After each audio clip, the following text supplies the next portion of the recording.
It was one of the most volatile, turbulent years in New York City's history, one that many New Yorkers will never forget. There was the impact of a fiscal crisis, a blackout that held communities under siege, a serial killer on the loose. Buildings were burning, but yet there would be light at the end of a long, dark tunnel. Well, that particular year was very meaningful in my life because I was running for mayor of New York City in 1977, and I believe that the events of that year really had an impact on my winning. On the national front, we saw the inauguration of a new president, the death of Bing Crosby, Freddie Prinze, and the King, Elvis Presley. As it seemed one era was ending, another was beginning.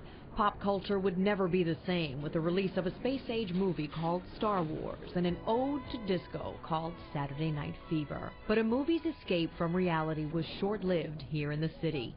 There was a murderer on the loose who had been known to police as the .44 caliber killer. David Berkowitz called himself the Son of Sam, and by the time he was caught, he had killed 6 people and wounded 7 more. There was something about the Son of Sam that just kind of turned New York into this small town, that everyone was just afraid of this one guy and no one knew who he was. Berkowitz contributed to a staggering homicide rate in New York City. There were more than 1,500 murders in 1977, according to the police department. Compare that to fewer than 500 murders so far in 2007. Police Commissioner Ray Kelly, seen here as a captain in the 1980s, was a young lieutenant working in the 10th Precinct in Manhattan in 1977.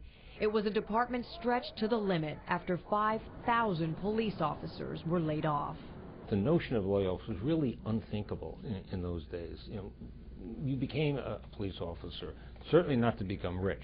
Everybody knows that.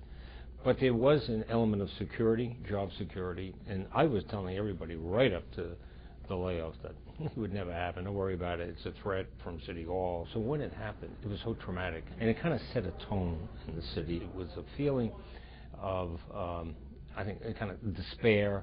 It was, as I said, demoralizing to the department. You really had the feeling that things were somewhat out of control. As an undermanned police force fought an overwhelming crime wave, no one was prepared for what would happen on July 13, 1977. People, I think, had a general sense that the city was struggling, but I don't think anyone had any idea that when the lights went out, that literally thousands, tens of thousands of people really, would be basically pouring into the streets, crashing through windows, stealing everything they could get their hands on, burning buildings down, that basically there would be just a massive 5-borough riot.